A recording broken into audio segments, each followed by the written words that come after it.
Wayanad മാനന്തവാടിയിലെ ആളെക്കൊല്ലി കാട്ടാനയെ 6 ദിവസമായിട്ടും വനംവകുപ്പിന് പിടികൂടാനായില്ല. Belur Magna മാനിവയൽ അമ്മക്കാവിൽ ഉള്ളതായാണ് വനംവകുപ്പിന് ലഭിച്ച വിവരം. തിരുനെല്ലി പഞ്ചായത്തിലെ 6 വാർഡുകളിൽ നിരോധനാജ്ഞയാണ്.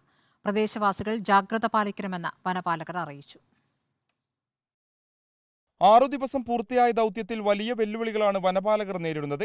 നിലവിൽ കേരള-കർണാടക അതിർത്തിയിലെ മാനിവയൽ അമ്മക്കാവിൽ ഭാഗത്താണ് ബേലൂർ മഗ്നയുടെ സാന്നിധ്യം സ്ഥിരീകരിച്ചത്. ഇന്നലെ രാത്രി തോൽപ്പട്ടി ബേഗൂർ റോഡ് മുറിച്ചുകടന്നാണ് ആന ഈ പ്രദേശത്തെത്തിയത്.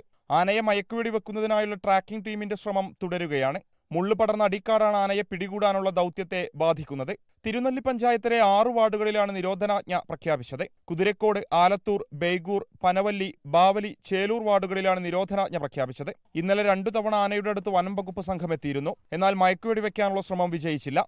2 തവണ ദൗത്യസംഘം വനത്തിൽ പുലിയുടെ മുന്നിൽപ്പെട്ടു. ബേലൂർ മഗ്നയ്ക്കൊപ്പമുള്ള മോഴയാൻ ആക്രമിക്കാനെത്തുന്നതും ദൗത്യത്തിന് തിരിച്ചടിയാണ്. ആനയെ പിടികൂടാത്തതിൽ ജനങ്ങൾക്ക് അസംതൃപ്തിയുണ്ട്. പ്രതിഷേധ സാധ്യത കണക്കിലെടുത്ത് വനം വകുപ്പ് ഉദ്യോഗസ്ഥർ ക്യാമ്പ് ചെയ്യുന്നിടങ്ങളിൽ വൻ പോലീസ് സന്നാഹത്തെയാണ് വിന്യസിക്കുന്നത്. റിപ്പോർട്ടർ, വയനാട്.